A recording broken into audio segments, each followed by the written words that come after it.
Alright, I have to be honest with you guys. I'm not enjoying talking about Cold War. There's nothing here for me to talk about. No new features, no new interesting concepts or anything. Like, people have told me to do camo grinding challenges and like Road to Dark Matter style shit. I don't want to do that. I find that to be incredibly boring. I didn't spend $70 to play a game I'm not that into for camos that aren't that good looking. Honestly, the gold camo is pretty sexy in Cold War. I'm not dedicating my content to it though. Like, part of me wants to review the weapons in Cold War in the same way that I reviewed the weapons in Modern Warfare, but I don't like the gunplay in this game. You know, Modern Warfare's gunplay is full of flaws, but it's classic Call of Duty gunplay that looked the best it had in years, and it had interesting things because Gunsmith was new, there were conversion kits, there were a lot of things people didn't know about the attachments. Like, very early on in Modern Warfare's life cycle, I got really good with the FAMAS, and I had to make a video about why the FAMAS is, yeah, it's underrated, and it's too fussy. Like, that was my big thing, is that the gun was too fussy, it required too many attachments. Cold War doesn't have any complexity to its weapon customization at all. There's no, like, finding the right set of things. It's like, do you want low recoil? Do you want better sprint out time? Like, it's very straightforward. In Modern Warfare, I was loading into private matches and testing different attachments. It was the first time we had seen, like, recoil control versus stabilization, aiming stability, and all that stuff. Like, that was important at the time, and it was really interesting to go into private matches and test this with my friends and come up with weird weapon combinations and show you guys. And I did a couple videos where I did, like, you know, max recoil control AK or whatever. You really can't do that here. So I love talking about weapons and classes in Call of Duty games, and I just find the weapon customization in this game to be really, really boring. The original leaks of Cold War said that Gunsmith was not returning, and yet here it is, which tells me that it was sort of slapped together last minute, and that's why it doesn't have any of the charm or intrigue of Modern Warfare. Now, Modern Warfare's Gunsmith had problems like hidden stats on certain attachments, and then there were bad patch notes that changed the way attachments work. No one could find out unless they looked it up on YouTube, and it was awful. I fully agree, and they should have been more straightforward about what attachments were doing in Modern Warfare, but part of that sort of vagueness added to its intrigue, and it was new. That's important to think about, guys. Even if it's not the most high-quality thing in the world, as a content creator, I was able to talk about something new. Modern Warfare essentially had the RPK, the AK-74U, and the AK-47 all combined into one gun.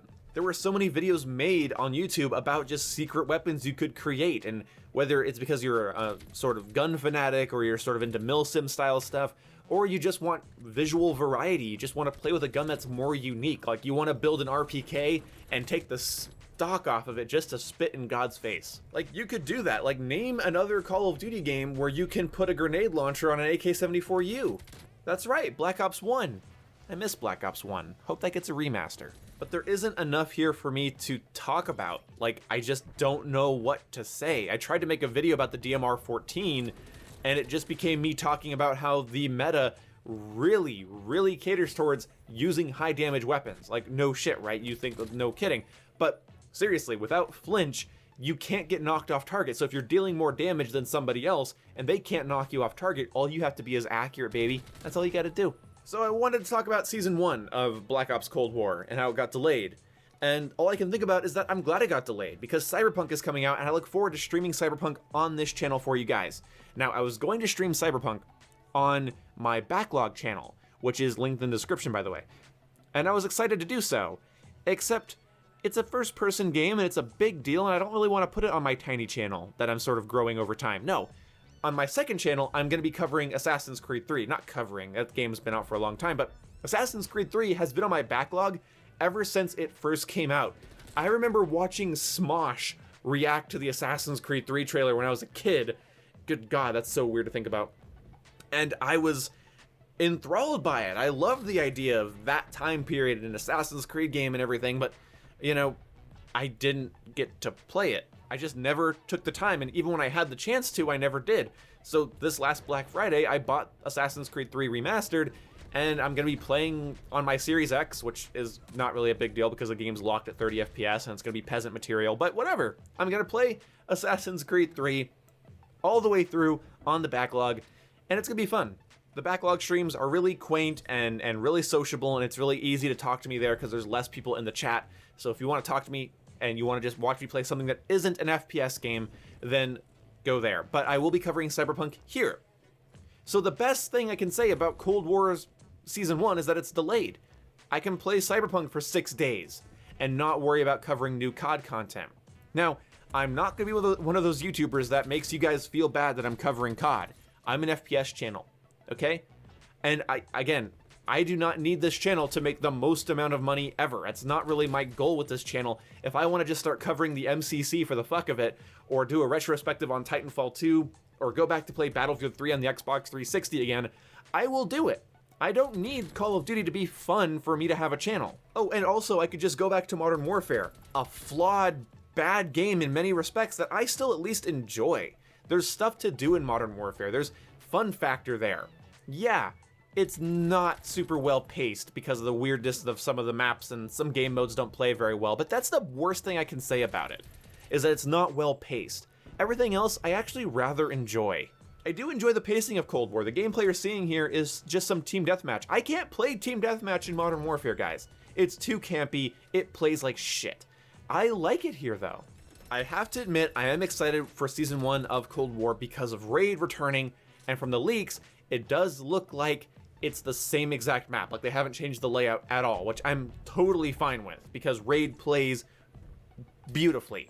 Then again, it played beautifully in a game that didn't have unlimited sprint, had a bit of flinch when you got shot, had normal score streaks that didn't persist after death, you know, so maybe Cold War Raid is gonna play like ass compared to Black Ops 2 Raid, but I'm still willing to give it a go. Also, Black Ops 2 was full of things we had never seen in Call of Duty games before, like MMS scanners and shock charges and pick 10 and score streaks, and so that's also one of the reasons we really like that map, is because it was a part of a game that actually had new and influential ideas.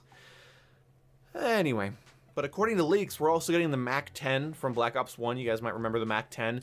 We're also getting a Groza AR and a Striker shotgun. I look forward to covering those guns and talking about them with you guys. So yeah, I look forward to covering the guns and reviewing them, and I look forward to streaming the grind and leveling them up there and hanging out with you guys and doing that. I do look forward to that aspect of it as a content creator, but the meta of Cold War is my issue. The score streaks, the gunplay, I'm not a fan of it, and the lack of content has only hurt it.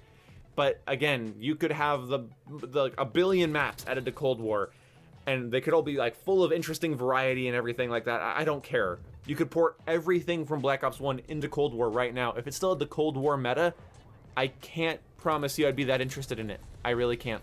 Like, when Modern Warfare would add guns, a lot of times they'd come with unique conversion kits, like the Fin LMG, the SPR, the AS Val. Unique and sometimes bullshit things can make a game kind of fun and interesting, so I hope that Cold War at least has some unique attachments and stuff for these new guns coming out to make them special. Then again, Modern Warfare's first guns were the Ram and I think the Holger, and that's not really the height of creativity, but you could still turn the Holger into the assault rifle that we know as the G36. And I think that's awesome that we could do that. Wasn't a great gun. I still think the Holger is just a worse kilo, but whatever. But either way, I hope Cold War does something to make the guns that they're adding more interesting than the base weapons, so that we can at least prepare to be excited by post-launch weapons and hope that they're not just sort of run-of-the-mill, boring pieces of stuff. Anyway, I'm not really complaining, I'm more just venting about something that's mildly frustrating. I guess that's what complaining is, but look, I know a lot of you guys aren't going to get this complaint at all. Whenever I talk about stuff like content creation, I think a lot of people just think I'm being petty or I'm being whiny, and I know, I hear you. When I used to hear YouTubers complain about their issues, I used to think, yeah, at least you get to be a YouTuber, so that's cool. But it does bug me, and if you subscribe to my channel and because you like my content, you like watching me, then it does affect you, so I thought I'd let you guys know. But either way, my throat kind of hurts. It's becoming harder to enunciate words because I'm getting tired, so this might be a late afternoon upload for you guys, because I'm going to go to bed now. Anyway, I'll see you when I see you. Goodbye.